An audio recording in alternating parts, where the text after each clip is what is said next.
اعوذ باللہ من الشیطان الرجیم، پناہ مانگتا ہوں میں اللہ کی شیطان مردود سے۔ بسم اللہ الرحمن الرحیم، شروع اللہ کے نام سے جو بڑا مہربان نہایت رحم والا ہے۔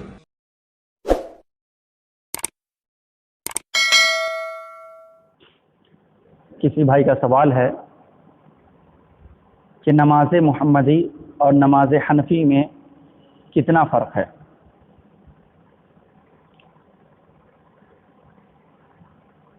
آپ کے سوال کا جواب بالکل ہی آسان ہے۔ ایسی نماز جس نماز میں محمد الرسول اللہ صلی اللہ علیہ وسلم کے قول و فعل کو اپنایا جائے، ایسی نماز جس نماز میں آپ صلی اللہ علیہ وسلم کی سنتوں کو اپنایا جائے، اس نماز کو نماز محمدی کہتے ہیں۔ اور ایسی نماز جس نماز میں امام ابو حنیفہ کا طریقہ اپنایا جائے، امام ابو حنیفہ کے قول و فعل کو ترجیح دی جائے، اس نماز کو نماز حنفی کہتے ہیں۔ اب نماز محمدی اور نماز حنفی میں کتنا فاصلہ ہے؟ تو یاد رکھیے، نماز محمدی اور نماز حنفی میں زمین آسمان کا فاصلہ ہے۔ آئیے میں پوائنٹ ٹو پوائنٹ آپ کے سامنے چند ایک نکات رکھ دیتا ہوں، آپ خود ہی امیجن کر لیں گے، خود ہی آپ رزلٹ نکال لیں گے، خود ہی آپ نتیجہ نکال لیں گے کہ نماز محمدی اور نماز حنفی میں کتنا فاصلہ ہے۔ اور آپ پھر ایک پلیٹ فارم تک پہنچیں گے کہ ہمیں نماز کے اندر محمد رسول اللہ صلی اللہ علیہ وسلم کا طریقہ اپنانا چاہیے یا پھر امام ابو حنیفہ کا طریقہ اپنانا چاہیے۔ نقطہ نمبر 1، پوائنٹ نمبر 1، کہ جب ہمارے حنفی بھائی، اب حنفی بھائی میں دیوبندی، تبلیغی، حیاتی مماتی، نقشبندی، بریلوی، چشتی، قادری، یہ تمام کے تمام لوگ شامل ہیں، کیونکہ یہ تمام کے تمام لوگ اپنے آپ کو امام ابو حنیفہ کے ہی مقلد کہتے ہیں۔ ان تمام لوگوں کے لیے یہ میرا میسج ہے۔ اللہ کے رسول صلی اللہ علیہ وسلم کی حدیث ہے، اور صحیح بخاری کے اندر یہ سب سے پہلی حدیث ہے، انما الاعمال بالنیات، کہ تمام کے تمام اعمال کا دار و مدار نیتوں کے اوپر ہے۔ یہ ہم بھی مانتے ہیں اور الحمدللہ یہ بھائی لوگ بھی مانتے ہیں، لیکن ہاں اختلاف کہاں ہے؟ اختلاف یہاں ہے کہ نیت جو ہے کیسے کی جائے، نیت جو ہے کیسے کی جائے۔ ہم کہتے ہیں نیت جو ہے دل کے ارادے کا نام ہے۔ کیوں؟ اس لیے کہ اس کے اوپر علماء و محدثین کا اجماع ہے، اور یہ کہتے ہیں کہ نیت جو ہے زبان کے بغیر نہیں ہو سکتی ہے۔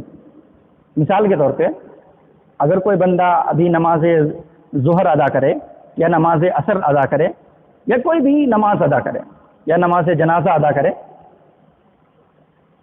تو یہ سب سے پہلے نیت کرتے ہیں۔ مان لیجیے ابھی لوگ نماز ظہر ادا کریں گے تو سب سے پہلے یہ کھڑے ہوں گے اور کیا کہتے ہیں؟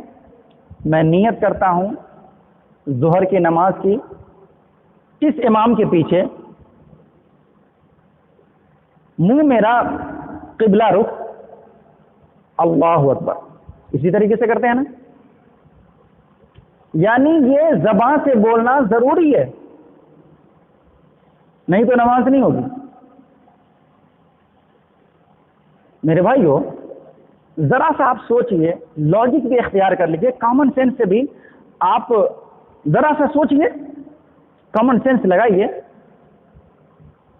کہ اللہ کے رسول صلی اللہ علیہ وسلم ایک دوسرے مسلمان بھائی سے ملاقات کے وقت کیا کہنے کو کہا؟ السلام علیکم ورحمۃ اللہ وبرکاتہ۔ یہ عربی میں ہے یا اردو میں؟ اردو میں ہے۔ کس میں ہے؟ عربی میں ہے جی، السلام علیکم ورحمۃ اللہ وبرکاتہ۔ السلام علیکم ورحمۃ اللہ وبرکاتہ عربی میں۔ اللہ کے رسول صلی اللہ علیہ وسلم جب نماز بتا رہے ہیں تو عربی میں یا اردو میں؟ عربی میں۔ آپ صلی اللہ علیہ وسلم عربی میں نماز سکھائی ہے، اور اس نیت کا یہ حال ہوتا ہے کہ اگر کوئی بندہ بنگالی ہے تو وہ بنگالی میں نیت کر رہا ہوتا ہے، کوئی بندہ اگر تیلگو ہے تو تیلگو میں نیت کر رہا ہوتا ہے، تمل ہے تو تمل میں نیت کر رہا ہوتا ہے، اگر کوئی بندہ اردو بولتا ہے تو اردو میں نیت کر رہا ہوتا ہے، کوئی بندہ اگر انگلش بولے تو انگلش میں نیت کرے گا۔ اب بھلا بتائیے اللہ کے رسول صلی اللہ علیہ وسلم جو کہ تمام کے تمام سنت و نوافل کا طریقہ بتا دیا، آپ صلی اللہ علیہ وسلم اللہ کے تمام احکامات کو کھول کر کے بیان فرما دیے، کیا ایک نیت ہی ایسا مسئلہ تھا کہ آپ صلی اللہ علیہ وسلم نعوذ باللہ نہیں بتائے کہ آپ اپنی زبان میں نیت کرتے ہیں؟ یہ سوال ہے۔ ذرا سا اس سوال کا جواب ہمیں کوئی بھی مفتی، کوئی بھی قاری، کوئی بھی عالم بتا دے کہ نماز جو ہے وہ عربی میں ادا کی جا رہی ہے اور ہم نیت اردو میں کر رہے ہیں، ہم نیت پشتون میں کر رہے ہیں، ہم نیت فارسی میں کر رہے ہیں، ہم نیت بنگالی میں کر رہے ہیں۔ بھلا بتائیں کہ یہ میڈ ان مولوی ہے یا میڈ ان رسول ہے؟ آپ خود اس کا رزلٹ نکال لینا، اس کا نتیجہ آپ خود ہی نکال لیجئے کہ اللہ کے رسول صلی اللہ علیہ وسلم نے نماز عربی میں سکھائی ہے اور ہم اردو میں نیت کر رہے ہوتے ہیں، اپنے بھاشے میں نیت کر رہے ہوتے ہیں۔ تو آپ خود ہی اس کا رزلٹ نکال لینا کہ یہ نیت جو ہے، نیت اللہ کے رسول صلی اللہ علیہ وسلم نے بتایا ہے وہ نیت ہے، یا پھر ہمارے عالموں نے، ہمارے حافظوں نے، ہمارے قاریوں نے، ہمارے مفتیوں نے یہاں ڈنڈی مان دیا ہے، خیانت کر دی ہے۔ تو زبان سے نیت کرنا میرے بھائیوں یہ بدعت ہے۔ کیا ہے؟ یہ بدعت ہے، اور میں نہیں کہتا، بدعت کا فتویٰ میں نہیں لگاتا، بلکہ حنفی عالم جو حنفیت کو فالو کر رہے تھے انہوں نے خود لگایا۔ ابن عابدین شامی رد المحتار جلد 1 صفحہ 279 کے اوپر لکھتے ہیں کہ زبان سے نیت کرنا یہ بدعت ہے۔ یہ کون ہے؟ رد المحتار کے مصنف ہے ابن عابدین شامی۔ اسی طریقے سے ملا علی قاری، یہ بھی حنفی عالم ہے، اور یہ حنفیوں کے سر کا تاج ہے، جی حنفیوں کے سر کا تاج ہے ملا علی قاری رحمۃ اللہ علیہ۔ وہ کہتے ہیں کہ الفاظ کے ساتھ نیت کرنا جائز نہیں ہے کیونکہ یہ بدعت ہے۔ دلیل کیا ہے؟ دلیل مرقات المفادی شرح مشکات المصابی۔ مرقات المفادی جو ہے یہ مشکات المصابی کی شرح ہے، اس میں جلد نمبر 1 صفحہ نمبر 41 پہ یہ مسئلہ ملا علی قاری ذکر کرتے ہیں کہ زبان سے نیت کرنا کیا ہے؟ بدعت ہے۔ اسی طریقے سے پورے دیوبندیت کے ناک کہیے، پورے دیوبندیت کے ناک انور شاہ کشمیری رحمۃ اللہ علیہ یہ کہتے ہیں کہ نیت صرف دل کا معاملہ ہے، یعنی نیت صرف دل کے ارادے کا نام ہے، نہ کہ زبان سے نیت کرنا الفاظ کے ساتھ یہ جائز ہے۔ اور ایسے بہت سارے ایسے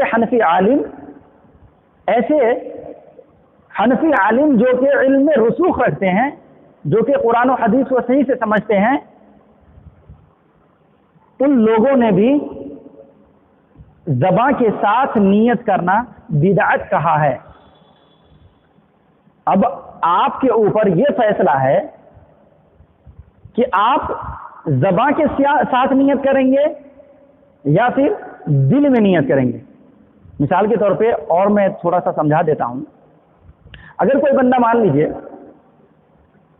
ابھی مسجد سے اٹھ کر کے کہاں جائے گا؟ گھر جائے گا، اسے بھوک لگی ہے، وہ جا کر کے کہے گا اپنی محترمہ سے یا پھر اپنے والدین سے کہ مجھے بھوک لگی ہے، کھانا لگاؤ۔ اب کھانا لگانے کو جو کہا ہے اس کی نیت کیا ہے؟ کھانا کو دیکھنے کا یا کھانا کھانے کا؟ کھانا کو دیکھنے کا، کھانا کھانے کا؟ کھانے کھانے کی نیت ہے نا، اس لیے انہوں نے تو کہا۔ جی میرے بھائیو، اسی طریقے سے آپ دیکھیں تو بہت سارے ایسے افعال ہیں جس میں آپ نیت کرتے ہیں، دل میں محسوس کرتے ہیں، اور یہ نیت آپ کی ہوتی ہے کہ میں فلاں جگہ جا رہا ہوں تو فلاں کام کروں گا۔ بول کر کے نہیں جاتے ہیں کہ میں فلاں کام کے واسطے فلاں بازار جاؤں گا، موٹر سائیکل پہ بیٹھ کے جاؤں گا، یہ کبھی بولے ہیں؟ نہیں بولے ہیں۔ تو پھر نماز میں آپ زبان سے تھوڑے کیوں بولتے ہیں؟ تو یاد رکھیے، زبان کے ساتھ نیت کرنا یہ بدعت ہے، یہ سنت نہیں ہے۔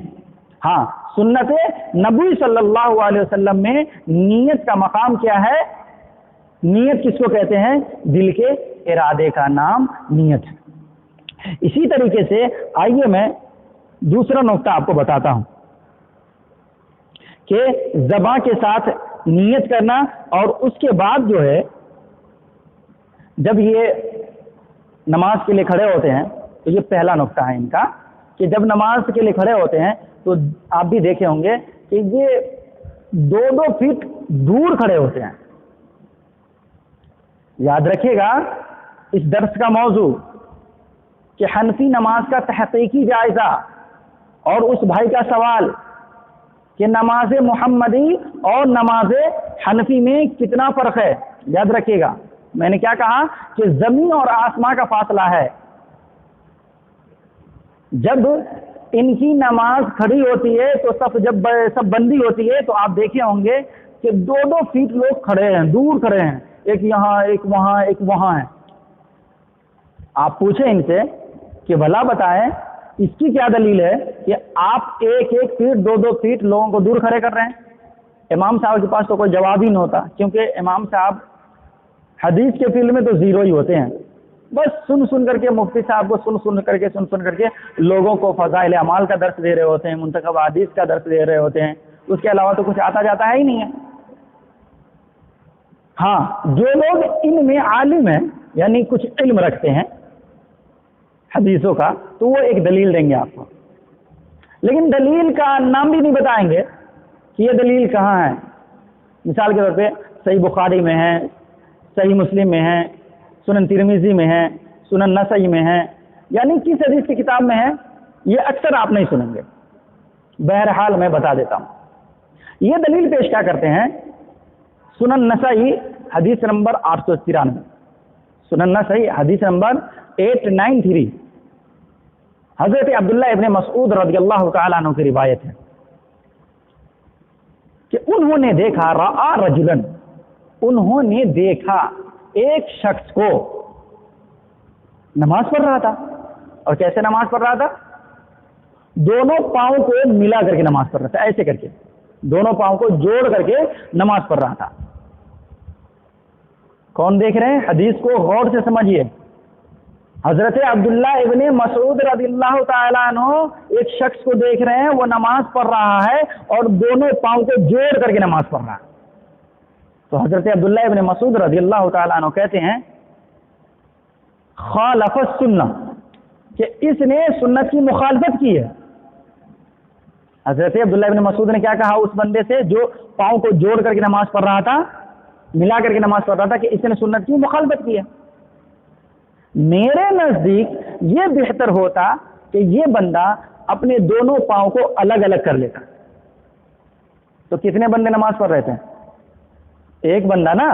تو ایک بندہ کیسے نماز پڑھ رہا تھا؟ اپنے دونوں پاؤں کو جوڑ کر کے ملا کر کے نماز پڑھ رہا تھا۔ اب اس حدیث کو امام صاحب جو ہے مسجد میں کھڑے تمام مصلیوں پہ ثابت کر دیتے ہیں کہ نہیں صاحب ایسی بات نہیں ہے، بلکہ آپ کو جو ہے اپنے دوسرے ساتھی سے الگ الگ ہو کر کے کھڑا ہونا ہے، 1-1 فیٹ 2-2 فیٹ دور ہو کر کے۔ میرے بھائیو، جب ایک حدیث کا مفہوم آپ کو سمجھ میں نہیں آ رہا ہے تو پوری نماز آپ کیسے پیش کریں گے؟ پورے مسائل آپ کیسے پیش کریں گے؟ حالانکہ یہ روایت جو ہے محدثین کے اصول کے تحت ضعیف ہے۔ دیکھیے یہ روایت بھی ضعیف ہے، اس روایت سے صف بندی کا طریقہ جو ہے یہ ثابت بھی نہیں ہوتا، کیونکہ وہ بندہ اکیلے ہی نماز پڑھ رہا تھا اور الحمدللہ ہم تو پورے جماعت کے ساتھ نماز پڑھتے ہیں۔ تو یہ روایت کیا ہے؟ ضعیف ہے۔ دلیل علامۃ الدہر کہیے، محدث العصر علامہ البانی رحمۃ اللہ علیہ کے تحقیق کے مطابق ابو عبیدہ جو کہ ابن مسعود رضی اللہ تعالی عنہ کے صاحبزادے تھے، عبداللہ ابن مسعود رضی اللہ تعالیٰ عنہ اور ابو عبیدہ کے درمیان انقطاع ہے۔ ابو عبیدہ نے اپنے والد محترم کو نہیں پایا ہے، انقطاع ہے۔ جب انقطاع ہو گیا، سند ٹوٹ گئی، تو پھر وہ روایت اصول محدثین کے اوپر ضعیف ہوتی ہے۔ اب رہا مسئلہ کہ بھائی پھر صحیح طریقہ کیا ہے؟ آئیے میں آپ کو صحیح طریقہ بتاتا ہوں، صحیح بخاری سے بتاتا ہوں۔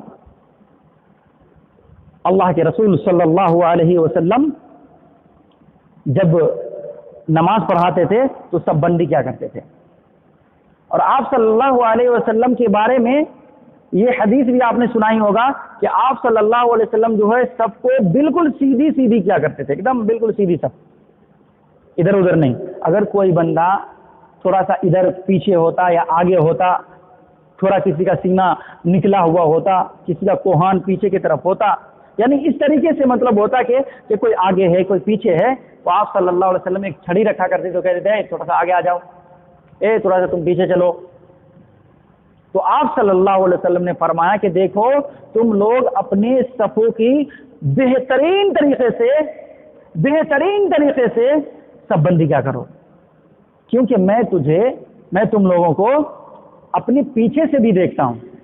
یعنی آپ صلی اللہ علیہ وسلم کا یہ معجزہ تھا کہ آپ صلی اللہ علیہ وسلم نماز میں لوگوں کو اپنے پیچھے سے بھی دیکھا کرتے تھے۔ اب اس کے بعد حضرت انس بن مالک رضی اللہ تعالیٰ عنہ کہتے ہیں، صحیح بخاری 725 نمبر کی روایت ہے، صحیح بخاری 725 نمبر کی روایت ہے، وہ کہتے وَكَانَ أَحَدُنَا، کون کہہ رہے ہیں؟ حضرت انس بن مالک رضی اللہ تعالیٰ عنہ کہہ رہے ہیں کہ ہم میں سے ہر شخص سے مراد میں اور آپ نہیں، بلکہ جتنے لوگ یہاں بیٹھے ہیں تمام کے تمام لوگ اپنے موڈھے کو اپنے ساتھی کے موڈھے سے ملا لیا کرتے تھے، اسی طریقے سے اپنے قدم کو اپنے ساتھی کے قدم سے ملا لیا کرتے تھے۔ اور مزے کی بات میں یہ بتاؤں کہ یہ جتنے دور دور فیٹ 1-1 فیٹ 2-2 فیٹ لوگوں کو دور کھڑے کر دیتے ہیں، اللہ کے رسول صلی اللہ علیہ وسلم نے اس کے بالمخالف حدیث ارشاد فرمائی ہے، اور صحابی رسول کا عمل ہے۔ کھولیے سنن ابو داؤد 662 نمبر کی روایت کھولیے اور چشمے کو اتار کر کے پڑھیے۔ اب کوئی چشمے لگا کر کے پڑھے، ہم کہہ رہے ہیں آپ کو چشمے اتار کر کے پڑھنے، کیوں؟ اس لیے آپ نے جو تقلیدیت کا چشمہ پہنا ہے اس چشمے کو اتارنا حدیث کو سمجھنے کے لیے لازم و ملزوم ہے۔ تو مقلدیت کا چشمہ، تقلیدیت کا چشمہ اتاریے اور حدیث رسول پڑھیے۔ سنن ابو داؤد حدیث نمبر 662، حضرت نعمان ابن بشیر رضی اللہ تعالیٰ عنہ کہتے ہیں کہ پیارے حبیب صلی اللہ علیہ وسلم نماز پڑھانے کے لیے کھڑے ہوئے مصلی کے اوپر، تو آپ صلی اللہ علیہ وسلم ہمارے طرف متوجہ ہو گئے اور کیا کہنے لگے معلوم ہے؟ کیا کہنے لگے؟ اپنے صفوں کو درست کر لو، اپنے صفوں کو درست کر لو۔ اپنے صفوں کو درست کر لو. 3 مرتبہ پیارے حبیب صلی اللہ علیہ وسلم نے ارشاد فرمایا. تو نعمان بن بشیر رضی اللہ تعالیٰ عنہ کہتے ہیں کہ ہم میں سے ہر شخص کے موڈھے سے موڈھا، گھٹنے سے گھٹنا، ٹخنے سے ٹخنا اور قدم سے قدم یہ سب ملا کر کے کھڑے ہو جاتے تھے. کیوں کہا اللہ کے رسول صلی اللہ علیہ وسلم نے؟ اور صحابی رسول نے اس حدیث سے کیا سمجھا؟ دیکھیے کہا اللہ کے رسول صلی اللہ علیہ وسلم نے جب کہ دیکھو اپنے صفوں کو سیدھے کر لو، درست کر لو، ورنہ تمہارے دلوں میں اللہ رب العالمین مخالفت ڈال دے گا. کیا ڈال دے گا؟ مخالفت ڈال دے گا. اگر تم دور دور اپنے بھائی سے کھڑے رہو گے، جیسے یہاں 1 فٹ دور لوگ کھڑے ہوتے ہیں، تو آپس میں انتشار ہو جائے گا، ایک دوسرے سے نفرت ہو جائے گی. اور بعض حدیثوں سے پتہ چلتا ہے اللہ کے رسول صلی اللہ علیہ وسلم نے فرمایا کہ تم شیشہ پلائی ہوئی دیوار کی طرح نماز میں کھڑے رہو. جس طریقے سے یہ دیوار ہے، اس دیوار کے اندر ذرہ برابر بھی چھید نہیں ہے، اسی طریقے سے میرے بھائیو صف بندی ہونی چاہیے تھی، ذرہ برابر بھی جگہ نہیں ہونی چاہیے صف لگانے میں، ایک بھائی دوسرے بھائی کے درمیان. تو یہ صحیح حدیث ہے اور یہ فاصلہ ہے محمد رسول اللہ صلی اللہ علیہ وسلم کی نماز میں اور ایک حنفی، دیوبندی، تبلیغی، بریلوی، چشتی، نقشبندی کی نماز میں. اسی طریقے سے آئیے اس کے بعد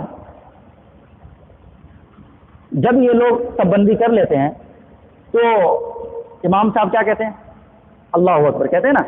تو رفع الیدین کرتے اس میں کان کے لو کو چھوتے ہیں، کہتے ہیں اللہ اکبر، ایسے کر کے نیت باندھتے ہیں، یعنی کان کے لو کو چھوتے ہیں. میرے بھائیو میں چیلنج کے ساتھ کہتا ہوں کہ کوئی بھی عالم ہو، کوئی بھی حافظ ہو، کوئی بھی قاری ہو، ایک دلیل مجھے لا کر کے دے دے حدیث رسول صلی اللہ علیہ وسلم سے کہ اللہ کے رسول صلی اللہ علیہ وسلم نے یہ حکم دیا ہو یا آپ صلی اللہ علیہ وسلم نے یہ فعلاً انجام دیا ہو کہ جب بھی آپ نماز پڑھائے تو کان کے لو کو چھو کر کے آپ نیت باندھ دیتے ہیں. ایک حدیث نہیں کوئی دکھا سکتا ہے. جی اس کے برخلاف روایت ہے. اللہ کے رسول صلی اللہ علیہ وسلم جب آپ نماز پڑھایا کرتے تھے اور تکبیر تحریمہ کے وقت آپ جب رفع الیدین کیا کرتے تھے تو اس طریقے سے ہاتھ اٹھایا کرتے تھے، اللہ اکبر، ہے نا. تو جو بندہ اس ہتھیلی کو بیان کیا ہے تو اس نے موڈھے مراد لیا. کیا ہے کہ اللہ کے رسول صلی اللہ علیہ وسلم کہاں تک ہاتھ اٹھایا کرتے تھے؟ موڈھوں تک. اور جو بندہ اس چیز کو بیان کیا ہے یعنی آپ صلی اللہ علیہ وسلم کے ہتھیلیوں کے اوپر جو انگلیاں ہیں ان انگلیوں کے لو کو بیان کیا ہے تو انہوں نے کان کے لو کو مراد لیا ہے، چھونا مراد کہیں بھی نہیں ہے. تو یہ حدیث رسول صلی اللہ علیہ وسلم. اسی طریقے سے اب رفع الیدین ہو گئی. آئیے میں اس کے بعد بھی پہلی رفع الیدین اور دوسری رفع الیدین پہ ڈسکس کروں گا، لیکن اس کے بعد جو عمل ہے ان کا یہ کیا ہے کہ نیت باندھ لیتے کہاں؟ کوئی ناف کے اوپر، کوئی ناف کے نیچے، ہے نا. اس طریقے سے دلیل کیا پیش کرتے ہیں؟ یہاں دلیل یہ پیش کرتے ہیں کیا؟ حضرت علی رضی اللہ تعالیٰ عنہ کی روایت پیش کرتے ہیں سنن ابو داؤد سے. لیکن اس کو ابھی تک میں بتا رہا ہوں، نمبر پتہ نہیں ہوگا، میں بتاتا ہوں. 756 نمبر کی روایت ہے سنن ابو داؤد کے اندر اور 758 نمبر کی روایت ہے. حضرت علی رضی اللہ تعالیٰ عنہ کے بارے میں یہ حدیث ہے کہ آپ رضی اللہ تعالیٰ عنہ نے فرمایا کہ دیکھو یہ سنت میں سے ہے کہ آپ رضی اللہ عنہ اپنے بائیں ہاتھ کے اوپر دائیں ہاتھ کو رکھ لیتے اور اس سے اس پونچھوں کو پکڑ لیتے اور ناک کے نیچے رکھتے. یہ روایت میں الفاظ مذکور ہے تحت السرہ کا، اور دوسری روایت میں فوق السرہ بھی ہے. تو سنیے اس روایت کی تحقیق کے بارے میں، کیا یہ روایت صحیح ہے؟ بھائی یہ سوال تو ہوگا نا کہ کچھ لوگ سینے کے اوپر ہاتھ باندھتے ہیں، کچھ لوگ ناف کے نیچے باندھتے ہیں. تو اللہ کے رسول صلی اللہ علیہ وسلم نے ایک طریقہ بتایا ہے، دونوں طریقے بتائے. اور کچھ لوگوں کو دیکھا ہوگا آپ نے کہ چھوڑ کے ہی نماز پڑھتے ہیں. تو اللہ کے رسول صلی اللہ علیہ وسلم سارے طریقے تو نہیں بتائے ہوں گے، کوئی ایک ہی طریقہ بتایا ہوگا. جی تو اس روایت کے بارے میں آپ پہلے جان لیجئے. حضرت ابو داؤد رحمۃ اللہ علیہ جو کہ اس روایت کو نقل کر رہے ہیں اپنی سنن ابو داؤد کے اندر 758 نمبر کی روایت جو ہے، حضرت ابو داؤد رحمۃ اللہ علیہ خود ہی کہتے ہیں کہ اس روایت کے اندر ایک راوی ہے جس کا نام ہے عبد الرحمن بن اسحاق، یہ کوفہ کے رہنے والے ہیں۔ وہ کیا کہتے ہیں کہ عبد الرحمن بن اسحاق جو ہے یہ کوفی راوی ضعیف راوی ہے، اور وہ ایک اور دلیل بھی دیتے ہیں کیا کہ میں نے امام احمد ابن حنبل سے اس روایت کے بارے میں پوچھا تو انہوں نے بتایا کہ یہ روایت سخت ضعیف ہے۔ کیوں؟ اس کے اندر عبد الرحمن ابن اسحاق کوفی راوی ہے۔ دیکھیے کوفہ سے کبھی بھی صحیح خبر نہیں ملی، یاد رکھیے گا، کوفہ سے صحیح خبر کبھی نہیں ملی ہے، کیونکہ جتنے بھی کوفی راوی ہوتے ہیں وہ تمام کے تمام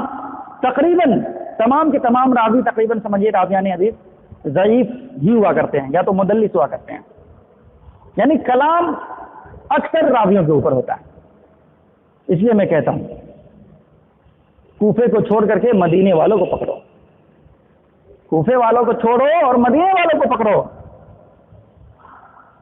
تو اس روایت میں کلام پایا جاتا ہے۔ اور دلیل دیکھیے، ایک ہی دلیل نہیں ہے بلکہ امام بخاری رحمۃ اللہ علیہ نے بھی اس روایت کو ضعیف قرار دیا ہے۔ دیکھیے اس کے لیے تاریخ الکبیر امام بخاری کی جلد 5 صفحہ 209، اسی طریقے سے امام احمد ابن حنبل کی رحمۃ اللہ علیہ کی کتاب العلل ابن حنبل جلد 2 صفحہ 31، امام بہقی کی کتاب معرفت السنن والآثار جلد 2 صفحہ نمبر 341 کے اوپر دیکھیے اس روایت کو ان تمام محدثوں نے کیا کیا ہے؟